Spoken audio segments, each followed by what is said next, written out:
तो दोस्तों, पिछले 24 घंटों से चीन में कोहराम मचा हुआ है।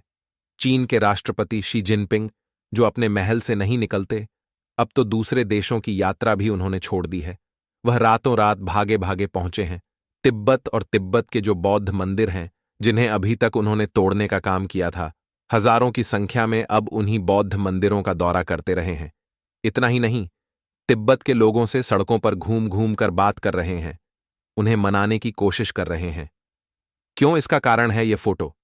जी हां, अमेरिका का एक बहुत ही हाई पावर डेलीगेशन भारत आया हुआ था। पिछले 2-3 दिन से ये लोग तिब्बत के तमाम लीडर से भारत में मिल रहे थे, और ये सिर्फ बात करने या मिलने नहीं आए थे।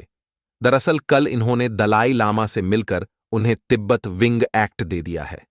जी हां, ये एक्ट हाल ही में अमेरिका की संसद ने पास किया है, और अब इस पर अमरीकी राष्ट्रपति साइन करेंगे, और फाइनल होते ही यह लागू हो जाएगा।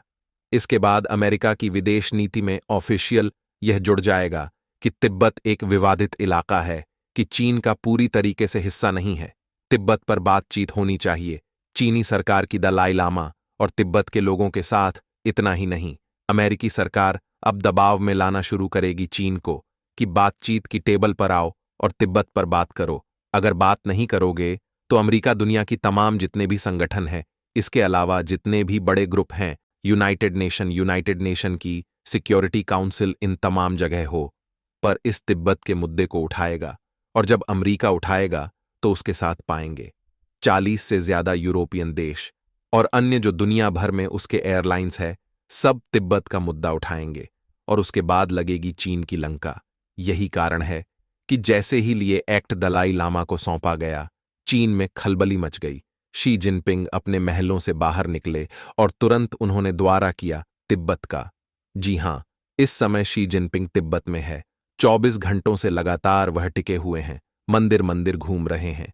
इसके अलावा जितने भी वहां पर हिस्टोरिक साइट है, फोटो खिंचवा रहे हैं, लोगों से बात कर रहे हैं।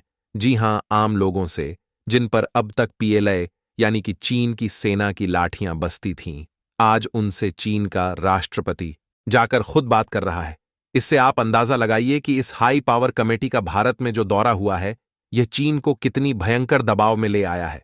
और बताया जा रहा है कि चीन इस समय बिलबिला उठा है। चीन की कम्युनिस्ट पार्टी है, उसे समझ नहीं आ रहा कि इस मामले को टैकल करें तो करें कैसे। और इससे भी ज्यादा बड़ा खतरा उनके लिए यह है कि तिब्बत कार्ड का न अभी तक सिर्फ अमेरिका ने खेला है। भारत तो दूर बैठकर अभी तमाशा ही देख रहा है, क्योंकि भारत की मंशा है कि चीन अमेरिका में फिलहाल झूठ बजवा दे। इनमें आपस में जितने लड़ाई हो सकती है हो, और उसके बाद इस लड़ाई हम फायदा उठाएंगे चीन से भी और अमेरिका से भी। लेकिन अगर चीन चला ही करने की कोशिश करता है तो फिर इस तिब्बत कार्ड को भारत खेलेगा। और आपको बता दूं, भारत तिब्बत कार्ड को अमेरिका से बेहतर खेल सकता है। इस बात का पता चीन को भी है। इसीलिए पिछले 24 घंटों में चीनी सरकार के विदेश मंत्रालय के, चीन की कम्युनिस्ट पार्टी के और चीनी सरकार से जुड़े हुए जितने भी मीडिया हाउस है, सबके आर्टिकल बयान उठाकर देख लीजिए। एक भी जगह उन्होंने भारत का नाम तक नहीं लिया। से आप अंदाजा लगाइए कि चीन भारत के तिब्बत कार्ड से कितना खौफ खाता है। उसे पता है कि दो उसके जो सबसे बड़े दुश्मन हैं, भारत और अमेरिका, एक साथ वह इनका सामना नहीं कर पाएगा। इसीलिए वह भारत को बीच मिल नहीं लाना चाहता। वह सिर्फ अब भी अमेरिका से भिड़ने का इरादा रखता है। लेकिन वहीं पर भारत में कई एक्सपर्ट मांग कर रहे हैं कि भारत को भी शांत नहीं बैठना चाहिए। अमेरिका के साथ मिलकर हमें भी तिब्बत का मुद्दा वर्ल्ड स्टेज पर उठाना चाहिए। काफी हद तक यह बात भी सही है, क्योंकि चीन न तो पीओके को, न ही जो अक्साई चीन है, न ही अरुणाचल को, इनमें से किसी को भारत का हिस्सा नहीं मानता, तो फिर हम तिब्बत को उसका हिस्सा क्यों मनकर चले। ऐसे में भारत को भी खुलकर खेलना चाहिए ताकि चीन का घमंड टूटे। तो आप तिब्बत और चीन के लेकर क्या सोचते, कमेंट बॉक्स में जरूर बताएं, और भारत को इस मामले में क्या करना चाहिए वह भी जरूर बताएं। जय हिंद।